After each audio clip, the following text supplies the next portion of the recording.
வணக்கம். இந்திய நேரப்படி மதியம் 1:30 மணி செய்திகள். முதலில் ஜெம் தலைப்புச் செய்திகளை காணலாம். சென்னை மாநில கல்லூரியில் புதிய விடுதிகள் இன்று திறந்து வைத்தார் முதலமைச்சர் மு.க.ஸ்டாலின். மண் சரிவில் உயிரிழந்த 7 பேரின் உடலுக்கு அஞ்சலி செலுத்தினார் அமைச்சர் ஏவா வேலு. துணை சபாநாயகர் பிச்சாண்டி உள்ளிட்டோர் நேரில் ஆறுதல். கேரளாவில் ஐயப்ப பக்தர்கள் சென்ற வாகனம் விபத்து, ஒருவர் உயிரிழப்பு. தெலுங்கானாவில் திடீர் நிலநடுக்கம், கடந்த 20 ஆண்டுகளில் இல்லாத அளவில் பதிவு என தகவல். டிஜிட்டல் மோசடிக்கு பயன்படுத்தப்பட்ட 59,000 வாட்ஸ்அப் கணக்குகள் முடக்கம், மத்திய உள்துறை இணை அமைச்சர் பாண்டி சஞ்சய்குமார் அறிவிப்பு. சூரிய ஒளிவட்ட ஆய்வுக்கான 2 செயற்கைக்கோள்கள் இன்று விண்ணில் பாய்கிறது PSLV C-59 ராக்கெட். தென்கொரியாவில் பிறப்பிக்கப்பட்ட அவசர நிலையை நீக்க அமைச்சர் சபை கூட்டத்தில் ஒப்புதல், அதிபர் யூன் சுக் இயோல் அறிவிப்பு. ஜூனியர் ஆசிய கோப்பை ஹாக்கி இறுதிப் போட்டி, இந்தியா பாகிஸ்தான் அணிகள் இன்று மோதல். இனி விரிவான செய்திகளை காணலாம். சென்னை மாநில கல்லூரியில் புதிய விடுதிகளை முதலமைச்சர் மு.க.ஸ்டாலின் இன்று திறந்து வைத்தார். சென்னை மாநில கல்லூரி வளாகத்தில் 21.6 கோடி ரூபாய் செலவில் கட்டப்பட்டுள்ள சிறப்பு மாணவர் மற்றும் மாணவியர் விடுதி கட்டிடங்களை முதலமைச்சர் மு.க.ஸ்டாலின் இன்று திறந்து வைத்தார். அதன்படி 70 அறைகள் கொண்ட 200 மாணவ மாணவிகள் தங்கும் புதிய விடுதிகளை அவர் திறந்து வைத்தார். இந்நிகழ்வில் துணை முதலமைச்சர் உதயநிதி ஸ்டாலின், அமைச்சர்கள் கோவி செழியன், மா. சுப்பிரமணியன், சேகர் பாபு உள்ளிட்டோர் பங்கேற்றனர். திருவண்ணாமலையில் மண் சரிவில் உயிரிழந்த 7 பேரின் உடலுக்கு அமைச்சர் ஏவா வேலு அஞ்சலி செலுத்தினார். திருவண்ணாமலையில் பெஞ்சல் புயல் காரணமாக 2 நாட்களுக்கும் மேலாக இடைவிடாது பலத்த மழை பெய்தது. இந்த நிலையில் அண்ணாமலையார் மலையில் வ.உ.சி. நகர் பகுதிக்கு மேலே உள்ள ராட்சத பாறைகள் திடீரென பயங்கர சத்தத்துடன் உருண்டு கீழ் நோக்கி வந்தன. இதில் 2 வீடுகளுக்குள் புகுந்து அந்த வீடுகளை மண்ணுக்குள் புதைந்தன. இந்த மண் சரிவில் புதைந்து 7 பேர் பரிதாபமாக உயிரிழந்தனர். 5 பேரின் உடல்கள் நேற்று முன்தினம் மீட்கப்பட்டன. மீதமுள்ள 2 பேரின் உடல்கள் நேற்று மீட்கப்பட்டது. பிரேத பரிசோதனை நிறைவடைந்த பின்னர் நேற்று இரவு 7 பேரின் உடல்களும் அவர்களது உறவினர்களிடம் ஒப்படைக்கப்பட்டது. இந்நிலையில் மண் சரிவில் உயிரிழந்த 7 பேரின் உடலுக்கு அமைச்சர் ஏவா வேலு, துணை சபாநாயகர் பிச்சாண்டி அஞ்சலி செலுத்திய பின்னர் உயிரிழந்த 7 பேரின் உறவினர்களுக்கு ஆறுதல் கூறினர்.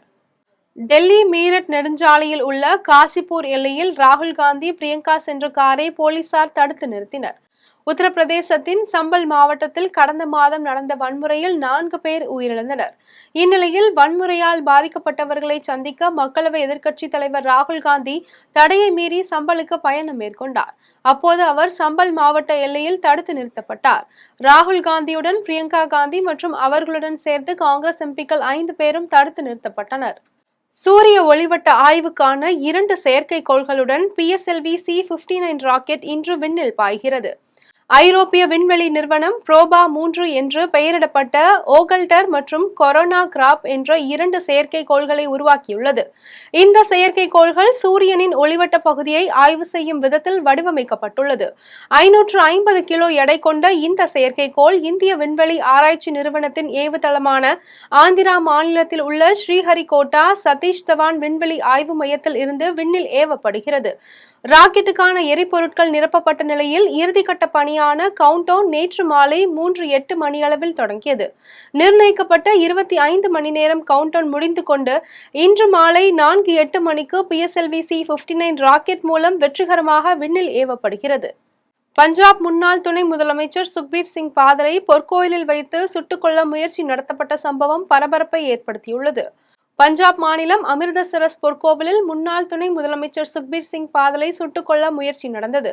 நூலிழையில் உயிர் தப்பிய அவர் துப்பாக்கிச்சூடு நடத்திய நபர் சுற்றி வளைக்கப்பட்டு பிடிக்கப்பட்டார். பொற்கோவிலின் வாயிலில் வெளியே நாற்காலியில் அமர்ந்திருந்த சிரோமணி அகாலி தள தலைவர் சுக்பீர் சிங் பாதல் மீது துப்பாக்கிச்சூடு நடத்தப்பட்டதால் பெரும் பரபரப்பு ஏற்பட்டது. முன்னதாக அமிர்தசரஸ் பொற்கோவிலில் சீக்கிய மதம் தமக்கு அளித்த தண்டனையை நிறைவேற்றும் வகையில் ஈட்டியுடன் சுக்பீர் சிங் பாதல் காவல் பணியில் ஈடுபட்டிருந்த போது இந்த துப்பாக்கிச்சூடு சம்பவம் நடைபெற்றது. இதனைத் தொடர்ந்து துப்பாக்கிச்சூடு நடத்திய நபரை சுக்பீர் சிங் பாதலின் ஆதரவாளர்கள் சுற்றி வளைத்தனர். இதனால் பஞ்சாப் பொற்கோவிலில் பதற்றம் நிலவியது. துப்பாக்கிச்சூடு நடத்தியதாக நாராயண் சிங் சௌரா என்ற நபர் அடையாளம் காணப்பட்டுள்ளார். மறைந்த முன்னாள் முதலமைச்சர் ஜெயலலிதாவின் 8ஆம் ஆண்டு நினைவு நாளையொட்டி எடப்பாடி பழனிசாமி மரியாதை செலுத்த உள்ளார். சென்னை மெரினா கடற்கரையில் உள்ள மறைந்த அதிமுக முன்னாள் முதலமைச்சர் ஜெயலலிதாவின் நினைவிடத்தில் அதிமுக பொதுச் செயலாளர் எடப்பாடி பழனிசாமி நாளை மலர் வளையம் வைத்து மலர் தூவி மரியாதை செலுத்த உள்ளார். அதிமுக தலைமை கழக நிர்வாகிகள், முன்னாள் அமைச்சர்கள், எம்பி, எம்எல்ஏக்கள், கட்சி தொண்டர்கள் உள்ளிட்டோர் ஜெயலலிதா நினைவிடத்தில் அஞ்சலி செலுத்த உள்ளனர். இதனையடுத்து எம்ஜிஆர் ஜெயலலிதா நினைவிட நுழைவாயில் உட்புறத்தில் உறுதிமொழி ஏற்பு நிகழ்ச்சி நடைபெற உள்ளது. இதைத் தொடர்ந்து அதிமுகவினர் அவரவர் பகுதிகளில் அன்னதானம் வழங்குகிறார்கள். தருமபுரி மாவட்டத்தில் பெஞ்சல் புயலால் பாதிக்கப்பட்ட இடங்களை சுற்றுலாத்துறை அமைச்சர் நேரில் பார்வையிட்டு ஆய்வு மேற்கொண்டார். தருமபுரி மாவட்டம் கம்மம்பட்டி காட்டுவளவு பகுதியில் பெஞ்சல் புயல் காரணமாக பெய்த கனமழையால் அடித்துச் செல்லப்பட்ட தரைப்பாலத்தை சீரமைக்கும் பணியை சுற்றுலாத்துறை அமைச்சர் ராஜேந்திரன் நேரில் பார்வையிட்டு ஆய்வு மேற்கொண்டார். மேலும் பணிகளை போர்க்கால அடிப்படையில் மேற்கொண்டு விரைந்து முடிக்க அதிகாரிகளுக்கு உத்தரவிட்டார். இதனைத் தொடர்ந்து புயலால் பாதிக்கப்பட்ட 200க்கும் மேற்பட்ட குடும்பங்களுக்கு அரிசி மற்றும் மளிகை பொருட்கள் உள்ளிட்ட மழை நிவாரண உதவிப் பொருட்களை வழங்கினார். ஆய்வின் போது வருவாய் கோட்டாட்சியர் திருமதி காயத்ரி, முன்னாள் அமைச்சர் முனைவர் பி பழனியப்பன், முன்னாள் சட்டமன்ற உறுப்பினர்கள் திரு தடங்கம், பே சுப்பிரமணி, தருமபுரி நகர்மன்ற தலைவர் திருமதி மா லட்சுமி, நகராட்சி ஆணையாளர் திரு சேகர் உள்ளிட்ட அரசு அலுவலர்கள் உடனிருந்தனர். கொல்லம் அருகே குடும்ப தகராறில் மனைவியை நடுரோட்டில் காரில் வைத்து கணவர் தீ வைத்து கொன்ற சம்பவம் பெரும் பரபரப்பை ஏற்படுத்தியுள்ளது. கேரளா மாநிலம் கொல்லம் மாவட்டம் களித்தல் பகுதியை சேர்ந்தவர் பத்மராஜன் அனிலா தம்பதி. அனிலா ஸ்டேடியம் சந்திப்பில் பேக்கரி கடை ஒன்றை நடத்தி வந்தார். இந்நிலையில் பேக்கரி வியாபாரத்தில் குடும்ப நண்பரான அனீஷ் என்பவருக்கு உரிய பங்கு தொகை கொடுப்பதில் கணவன் மனைவியிடையே கருத்து வேறுபாடு ஏற்பட்டுள்ளது. இந்நிலையில் மனைவி கடையை அடைத்துவிட்டு தனது காரில் வீட்டிற்கு வந்து கொண்டிருந்த போது கணவர் நண்பர்களுடன் சேர்ந்து செம்மாமுக்கு பகுதியில் தான் பக்கெட்டில் மறைத்து வைத்திருந்த பெட்ரோலை எடுத்து மனைவியின் கார் மீது ஊற்றியதுடன் திடீரென தீ வைத்துவிட்டு தப்பி ஓடினார். இதுகுறித்து அப்பகுதியினர் அளித்த தகவலின் பேரில் வந்த போலீசார் மற்றும் தீயணைப்பு துறையினர் போராடி தீயை அணைத்தனர். இந்த விபத்தில் உடல் முழுவதும் தீப்பற்றி எரிந்து சம்பவ இடத்திலேயே அனிலா உயிரிழந்தார். மேலும் அனிலாவுடன் காரில் பயணம் செய்த பேக்கரி பணியாளர் சோனியை படுகாயத்துடன் மீட்டு அரசு மருத்துவமனையில் போலீசார் சிகிச்சைக்காக அனுமதித்தனர்.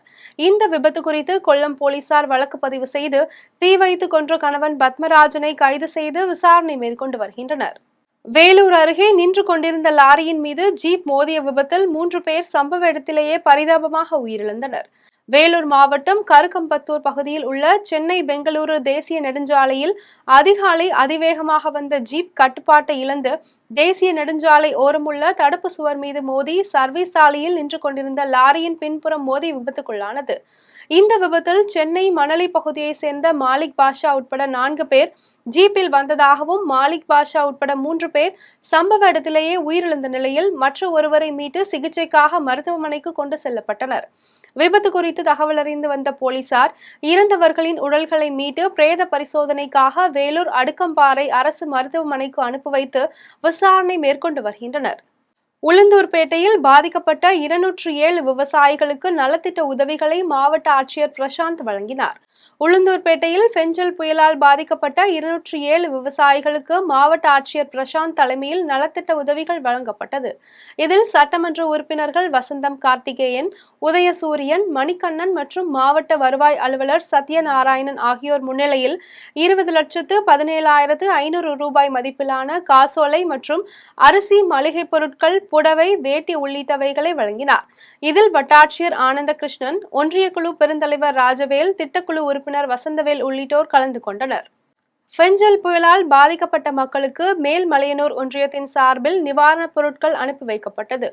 விழுப்புரம் மாவட்டம் மேல்மலையனூர் ஒன்றியத்தில் பெஞ்சல் புயல் மற்றும் மழை வெள்ளத்தால் பாதிக்கப்பட்ட மக்களுக்கு ஒன்றிய குழு உறுப்பினர் நெடுஞ்செழியன் தலைமையில் சுமார் 2.5 லட்சம் ரூபாய் மதிப்பிலான நிவாரணப் பொருட்களை கள்ளக்குறிச்சி, திருவண்ணாமலை மற்றும் கடலூர் ஆகிய மாவட்டங்களுக்கு அனுப்பி வைத்தனர். இதில் ஒன்றிய குழு உறுப்பினர்கள், உள்ளாட்சி பிரதிநிதிகள் மற்றும் திமுகவினர் இணைந்து அரிசி, பிரெட், தண்ணீர், போர்வை, துண்டு உள்ளிட்ட நிவாரணப் பொருட்களை மேல்மலையனூர் ஒன்றியத்தின் சார்பில் அனுப்பி வைத்தனர். வேப்பூர் அருகே மாடு மேய்க்க சென்ற பெண் மீது இடி விழுந்ததில் சம்பவ இடத்திலேயே அவர் பலியானார். கடலூர் மாவட்டம் வேப்பூர் அருகே சாத்தியம் கிராமத்தை சேர்ந்தவர் வெங்கடேசன் மனைவி புவனேஸ்வரி. இவர் சாத்தியம் மேமாத்தூர் சாலை அருகில் மாணிக்கம் என்பவரது உளுந்து வயலில் அவருடைய மாடுகளை மேய்த்து கொண்டிருந்த போது லேசான மழை பெய்தது. அப்பொழுது புவனேஸ்வரி மீது இடி விழுந்ததில் அவர் சம்பவ இடத்திலேயே உயிரிழந்தார். விபத்து குறித்து தகவல் அறிந்து வந்த போலீசார் இறந்தவரின் உடலை மீட்டு பிரேத பரிசோதனைக்காக அனுப்பி வைத்து விசாரணை மேற்கொண்டு வருகின்றனர். வேலூர் அருகே சாலையில் நின்று கொண்டிருந்த கண்டெய்னர் லாரி மீது வேன் மோதிய விபத்தில் 2 பேர் பரிதாபமாக உயிரிழந்தனர். சென்னை பெங்களூரு தேசிய நெடுஞ்சாலையின் ஓரம் குஜராத் பதிவெண் கொண்ட கண்டெய்னர் லாரி நின்று கொண்டிருந்த போது திருவள்ளூர் மாவட்டம் ஊத்துக்கோட்டையிலிருந்து கரூர் நோக்கி வாத்துக்களை ஏற்றிச் சென்ற வேன் கண்டெய்னர் லாரியின் பின்பக்கத்தில் வேகமாக மோதியது. இதில் தருமபுரி மாவட்டம் தென்கரை கோட்டையை சேர்ந்த ஓட்டுநர் பசுபதி, ஈரோட்டைச் சேர்ந்த கிளீனர் வெங்கட் ஆகிய இருவரும் தலை நசுங்கி சம்பவ இடத்திலேயே உயிரிழந்தனர். விபத்து குறித்து தகவல் அறிந்து சம்பவ இடத்திற்கு வந்த போலீசார் இறந்தவர்களின் உடலை மீட்டு பிரேத பரிசோதனைக்காக அரசு மருத்துவமனைக்கு அனுப்பி வைத்து விசாரணை மேற்கொண்டு வருகின்றனர். திருச்செந்தூரில் கற்குவேல் ஐயனார் கோவிலில் குறிப்பிட்ட சமுதாயத்தினரை பூஜை முறையை தடுத்த கோவில் நிர்வாகம் மீது நடவடிக்கை எடுக்க கோரி தாலுகா அலுவலகத்தில் முற்றுகை போராட்டத்தில் ஈடுபட்டனர். தூத்துக்குடி மாவட்டம் திருச்செந்தூர் அருகே குதிரைமொழி கிராமத்தில் கற்குவேல் ஐயனார் கோவில் உள்ளது.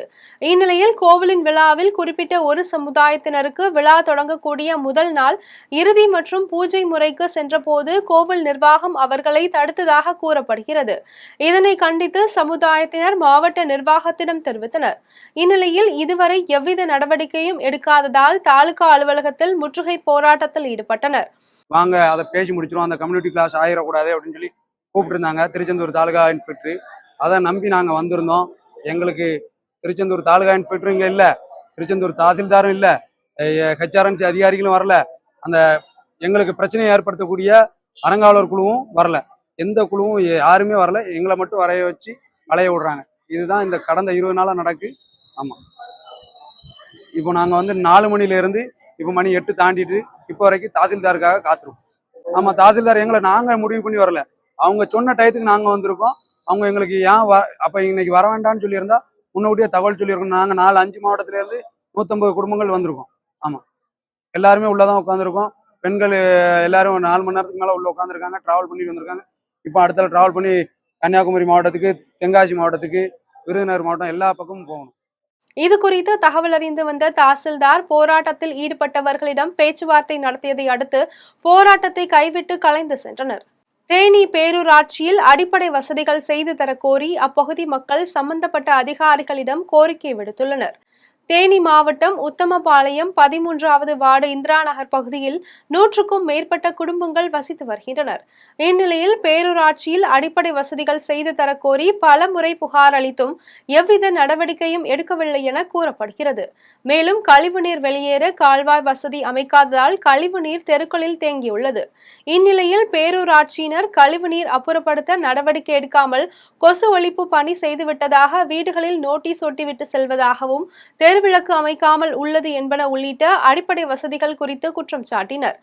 மேலும் இது குறித்து சம்பந்தப்பட்ட அதிகாரிகள் உரிய நடவடிக்கை எடுக்க வேண்டும் என அப்பகுதி மக்கள் கோரிக்கை விடுத்துள்ளனர். இங்க வந்து பாத்தீங்கன்னா நாங்க 7 வருஷமா குடியிருக்கிறோம். இங்க வந்து சரியான லைட் வசதி கிடையாது. மொத்தத்துக்கு தெருக்கு பாத்தீங்கன்னா லைட் தான் இருக்குது. மழை பெஞ்சுன்னா தண்ணி தேங்கிக்கு. சின்ன பிள்ளைங்க வந்து எல்லா வீட்லயும் இருக்குது. 2 சின்ன பிள்ளைங்க இருக்கு, நடக்க முடியல. ஸ்கூலுக்கு போறதுக்கு பாத்தீங்கன்னா கிட்டத்தட்ட ஒரு 1/2 கிலோமீட்டர் சின்ன பிள்ளைல வச்சு நடந்து போய் ஏற வேண்டியதா இருக்குது. இந்த மாதிரி சிரமமா இருக்கு. ரோடு சாக்கடை வசதி சுத்தமா இல்ல. எல்லாரோட வீட்லயும் இந்த மாதிரி முன்னாடி தேக்கி போட்டு இந்த மாதிரி வச்சிருக்காங்க. இதனால கொசு உருவாது, பகல் டயத்துலயும் கொசு உருவாது, நைட்டு வருது. ரொம்ப சிரமமா இருக்கு இந்த ஏரியா பொறுத்த வரைக்கும். நாங்க இது சம்பந்தமா புகார் கொடுத்தோம், எம்எல்ஏ புகார் கொடுத்தோம். அதுக்காக ஒன்னும் நடவடிக்கை எடுக்கிற மாதிரி தெரியல. நீங்க வந்து எல்லாமே தான் கரெக்டா இருக்குது, ஆனா ரோடு மட்டும் போட மாட்டோம் உங்களுக்கு அப்படின்னு சொல்லிக்கிட்டு சாக்கடையும் ரோடும் வரணும். இப்ப எங்களுக்கு பிள்ளைங்களுக்கு அப்ரூவ்டு வாங்கியாச்சு. பிள்ளைங்களுக்கும் உடம்பு சரியில்லாம போது, பெரியவங்களுக்கும் கொசு கடிச்சு கையெல்லாம் தடுத்திருப்பா ஆகிடுது. தஞ்சாவூரில் கள்ளத்தனமாக மணல் கடத்தலில் ஈடுபட்ட லாரியை வட்டாட்சியர் அதிகாரிகள் மடக்கி பிடித்து போலீசாரிடம் ஒப்படைத்தனர். தஞ்சாவூர் மாவட்டம் கும்பகோணம் அருகே பாபநாசத்தில் உள்ள ராரா முத்திரைக்கோட்டை கிராமத்தில் வீட்டுமனை பட்டா வழங்கிட வட்டாட்சியர் செந்தில்குமார் மற்றும் மண்டலத்துறை வட்டாட்சியருடன் கள ஆய்வு மேற்கொண்டனர். இந்நிலையில் ஆய்வை மேற்கொண்டுவிட்டு பாபநாசம் நோக்கி வந்தபோது வாகனத்தின் முன்பு மணலை கடத்தி வந்த லாரி ஒன்று சென்றது. இந்நிலையில் லாரி ஓட்டுநர் இவர்களை பிடிக்க வந்துள்ளதாக எண்ணி வட்டாட்சியர் வாகனத்தின் போது இடிக்கும் வகையில் வேகமாக வந்ததில் நல்வாய்ப்பாக அதிகாரிகள் உயிர் தப்பினர். இதனைத் தொடர்ந்து பின்னர் லாரியை பிடிப்பதற்கு பின்தொடர்ந்த போது அவர்கள் லாரியை நிறுத்தாமலும் வட்டாட்சியர் வாகனத்தின் மீது இடிக்கும் வகையில் அச்சுறுத்தி வந்தது. இதனை அடுத்து வட்டாட்சியர் அதிகாரிகள் லாரியை மடக்கி பிடிக்கும் போது லாரி ஓட்டுநர் தப்பிச் சென்றார். இதனைத் தொடர்ந்து மணல் திருட்டிற்கு பயன்படுத்திய லாரி மற்றும் மணலுடன் அம்மாப்பேட்டை காவல்துறையினரிடம் பாபநாசம் வட்டாட்சியர் மற்றும் அதிகாரிகள் ஒப்படைத்தனர். குன்றத்தூரில் நண்பர்களுடன் மது அருந்த சென்ற நபரை மது போதையில் நண்பர்கள் கல்லை கொண்டு கொலை செய்த சம்பவம் பெரும் பரபரப்பை ஏற்படுத்தியுள்ளது. சென்னை குன்றத்தூர் ஒண்டிக்காலனி அக்னீஸ்வரர் கோவில் தெருவை சேர்ந்தவர் ஓட்டுநர் விஜய். இவர் இரவு தனது நண்பர்களுடன் சேர்ந்து தெற்கு மலையம்பாக்கம் பகுதியில் மது அருந்திக் கொண்டிருந்தார். அப்போது அவர்களுக்குள் வாக்குவாதம் ஏற்பட்டு முற்றிய நிலையில் ஆத்திரம் அடைந்த அவரது நண்பர்கள் கல்லை எடுத்து விஜயின் தலையில் அடித்து கொலை செய்துவிட்டு அங்கிருந்து தப்பிச் சென்றனர். இதில் விஜய் ரத்த வெள்ளத்தில் அங்கேயே பரிதாபமாக உயிரிழந்தார். இது குறித்து தகவல் அறிந்து சம்பவ இடத்திற்கு வந்த போலீசார் உயிரிழந்தவரின் உடலை மீட்டு பிரேத பரிசோதனைக்காக குரோம்பேட்டை அரசு மருத்துவமனைக்கு அனுப்பி வைத்தனர். மேலும் இது குறித்து வழக்கு பதிவு செய்து தீவிர விசாரணை மேற்கொண்டு வருகின்றனர். வாணியம்பாடியில் நாம் தமிழர் கட்சி நிர்வாகிகள் மற்றும் தொண்டர்கள் 40க்கும் மேற்பட்டோர் அக்கட்சியில் இருந்து விலகியுள்ளனர். திருப்பத்தூர் மாவட்டம் வாணியம்பாடி நாம் தமிழர் கட்சியிலிருந்து 40க்கும் மேற்பட்ட நிர்வாகிகள் மற்றும் தொண்டர்கள் விலகுவதாக தெரிவித்தனர். இதில் நகர செயலாளர் ராஜ்குமார், நகர தலைவர் பரத் ஆகியோர் தலைமை வகித்தனர். மேலும் கடந்த மாதம் வடக்கு மாவட்ட செயலாளர் தேவேந்திரன் உட்பட 10க்கும் மேற்பட்ட நிர்வாகிகள் விலகியிருந்தது குறிப்பிடத்தக்கது. 15 பூத்து நகரம் தொகுதி முன்னே வெளியே வந்துட்டாங்க. இப்போ நகரமும் பூத்தில் இருக்கிற மொத்த பேரும் நாங்கள் வெளியே வரோம். வாணியம்பாடியில் 36 பூத்து மொத்தங்கிறது. இது 36 வார்டு. 36 வார்டில் 15 பூத்துலேருந்து நாங்கள் வெளியே வரோம். இன்னும் வராங்க, அவங்களால இப்போ வர முடியல. ராஜ்குமார் இல்லை, வெளியே போய்க்கிறோம். எல்லாமே எவிடன்ஸ் எல்லாம் கொடுத்துட்டு போயிடுங்க. இவ்வளோ பேர் இருக்கிறோம். ஃபர்ஸ்ட்டில் வந்து 2020 எம்எல்ஏ எலெக்ஷனுக்கு 132 ஓட்டு தான் இந்த 5 பூத்துக்கும். ஆனால் இப்போ வந்து நாங்கள் வேலை செஞ்சு 382 ஓட்டு 5 பூத்துக்கு நாங்கள் வாங்கிக்கிறோம். அவ்வளோ வேலை செஞ்சு கூட ஒன்றும் நாங்கள் மாவட்டத்துக்கிட்ட தான் போய் சொல்ல முடியும். மாவட்டத்துக்கு சொன்னால் மாவட்டம் அங்கே கேட்டார், என்ன பிரச்சனை, மாவட்டத்துக்கு அவர் பதில் சொல்லலை. அப்படி இருக்கு சொல்ல அவருக்கே நம்மளுக்கு அந்த இதுனாக்கா நம்மளாம் அடிமட்ட உறுப்பினர் தான். நான் செய்கிறதுக்கு பொறுப்பு தரேன்னாங்க, நான் வேணான்னு தான் சொன்னேன். பசங்க டெவலப் ஆகணும் நாம் செஞ்சோம். அதனால் நான் வெளியே வரோம் மொத்த பேரும். திருச்செந்தூர் கடற்கரையில் கேரள மாநில பக்தர்கள் பூக்குழி இறங்கி தங்களது வேண்டுதலை நிறைவேற்றினர். உலக நன்மைக்காகவும் இயற்கை சீற்றத்தில் இருந்து நாடுகளை காக்கவும் மக்கள் நோய் நொடிகள் நீங்கி நலம் பெற வேண்டியும் வருடம்தோறும் கேரள மாநிலம் திருவனந்தபுரம் பகுதியை சேர்ந்த முருக பக்தர்கள் 41 நாட்கள் விரதம் இருந்து திருச்செந்தூர் கடற்கரை பகுதியில் தீ மிதித்து வழிபாடு செய்வது வழக்கம். அதன்படி இன்று மாலை திருச்செந்தூர் சிவன் கோவில் பந்தல் மண்டபத்திலிருந்து திருவனந்தபுரத்தை சேர்ந்த சோமன் சுவாமிகள் தலைமையில் 16 பக்தர்கள் ஊர்வலமாக மேளதாளம் முழங்க காவடி மற்றும் பன்னீர் குடம், பால்குடம் எடுத்து ஊர்வலமாக திருச்செந்தூர் கடற்கரைக்கு வந்தனர். பின்னர் பால்குடம் எடுத்து வந்த 16 பக்தர்கள் வளர்க்கப்பட்ட பூக்குழியில் இறங்கி தங்களது வேண்டுதலை நிறைவேற்றினர். இதற்காக பாதுகாப்பு பணியில் தீயணைப்பு துறையினர் மற்றும் காவல்துறையினர் ஈடுபட்டிருந்தனர். தெலுங்கானாவின் முலுகு மாவட்டத்தில் 5.3 ரிக்டர் அளவில் நிலநடுக்கம் ஏற்பட்டுள்ளது. தெலுங்கானாவின் முலுகு மாவட்டத்தில் இன்று காலை 5.3 ரிக்டர் அளவில் 40 கிலோமீட்டர் ஆழத்தில் நிலநடுக்கம் ஏற்பட்டது. இதன் அதிர்வுகள் ஹைதராபாத்திலும் உணரப்பட்டதாக தேசிய நில அதிர்வு மையம் தெரிவித்துள்ளது. அதன்படி தெலுங்கானாவின் ஹைதராபாத், ஹனுமகொண்டா, கம்மம், பத்ராதிரி கொத்தகுடேம் உள்ளிட்ட இடங்களிலும் ஆந்திர மாநிலத்தின் விஜயவாடா, ஜக்கையாப்பேட்டை, திருவூரு, கம்பாலகுடேம் ஆகிய 2 இடங்களிலும் இந்த நிலநடுக்கம் உணரப்பட்டது. இது கடந்த 20 ஆண்டுகளில் இல்லாத அளவில் பதிவாகியுள்ளதாக தகவல் வெளியாகியுள்ளது. இன்று காலை 7.27 மணிக்கு ஏற்பட்ட இந்த திடீர் நிலநடுக்கம் பொதுமக்களிடையே அச்சத்தை ஏற்படுத்தியுள்ளது. இனி வருவது விளையாட்டுச் செய்திகள்.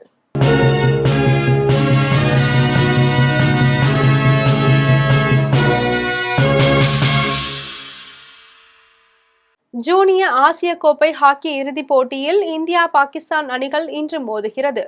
10 அணிகள் இடையிலான 10வது ஜூனியர் ஆசிய கோப்பை ஹாக்கி போட்டி ஓமன் தலைநகர் மஸ்கட்டில் நடந்து வருகிறது. இதில் நேற்று நடந்த அரையிறுதி ஆட்டங்களில் இந்திய அணி 3-1 என்ற கோல் கணக்கில் மலேசியாவையும், பாகிஸ்தான் அணி 4-2 என்ற கோல் கணக்கில் ஜப்பானையும் வீழ்த்தி இறுதிப் போட்டிக்கு முன்னேறின. நடப்பு தொடரில் தோல்வியை சந்திக்காத இந்தியாவும் பாகிஸ்தானும் இறுதிப் போட்டியில் இன்று இரவு 8:30 மணிக்கு பலப்பரீட்சை நடத்துகின்றன. ISL கால்பந்து தொடரில் ஹைதராபாத் FC கோவா அணிகள் இன்று மோதுகிறது. 13 அணிகள் பங்கேற்றுள்ள 11வது இந்தியன் சூப்பர் லீக் கால்பந்து தொடர் பல்வேறு நகரங்களில் நடந்து வருகிறது. இந்த தொடரில் நேற்று ஓய்வு நாளாகும். இதையடுத்து இந்த தொடரில் இன்று ஒரு லீக் ஆட்டம் நடைபெறுகிறது. தெலுங்கானாவில் நடைபெறும் அந்த ஆட்டத்தில் ஹைதராபாத் FC கோவா அணிகள் இன்று இரவு 7:30 மணிக்கு மோத உள்ளன. இந்த தொடரில் இதுவரை நடந்துள்ள லீக் ஆட்டங்களின் முடிவில் புள்ளி பட்டியலில் கோவா 6வது இடத்திலும் ஹைதராபாத் 11வது இடத்திலும் உள்ளன. ப்ரோ கபடி லீக் தொடரில் தெலுங்கு டைட்டன்ஸ், UP யோதாஸ் அணிகள் இன்று மோத உள்ளன. 11வது ப்ரோ கபடி லீக் தொடரின் முதற்கட்ட லீக் ஆட்டங்கள் ஹைதராபாத்திலும், 2வது கட்ட லீக் ஆட்டங்கள் நொய்டாவிலும் நடைபெற்று முடிந்தன. இந்நிலையில் இந்த தொடரின் 3வது லீக் ஆட்டங்கள் புனேவில் நடைபெற்று வருகிறது. இதையடுத்து இந்த தொடரில் இன்று 2 லீக் ஆட்டங்கள் நடைபெறுகின்றன. அதில் இரவு 8 மணிக்கு தொடங்கும் ஆட்டத்தில் தெலுங்கு டைட்டன்ஸ், UP யோதாஸ் அணிகள் மோதுகின்றன. தொடர்ந்து இரவு 9 மணிக்கு தொடங்கும் ஆட்டத்தில் ஹரியானா ஸ்டீலர்ஸ், பெங்கால் வாரியர்ஸ் அணிகள் மோத உள்ளன.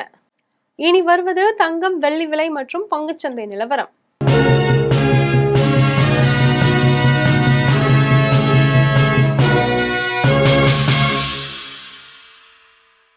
சென்னையில் ஆபரண தங்கத்தின் விலை இன்று 1 சவரன் 57,048 ரூபாய்க்கு விற்பனை செய்யப்படுகிறது.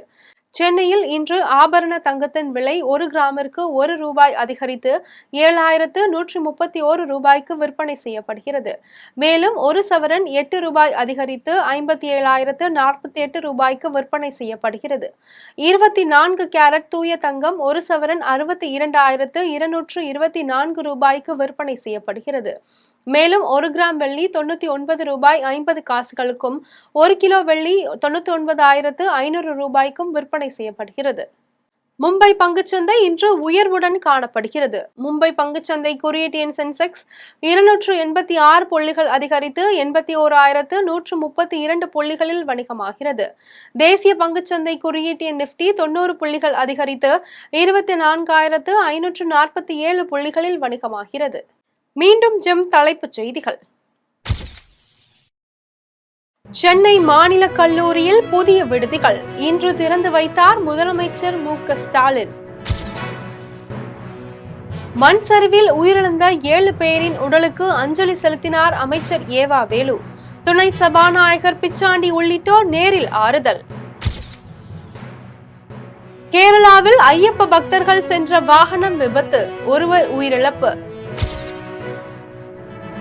தெலுங்கானாவில் திடீர் நிலநடுக்கம், கடந்த 20 ஆண்டுகளில் இல்லாத அளவில் பதிவு என தகவல்.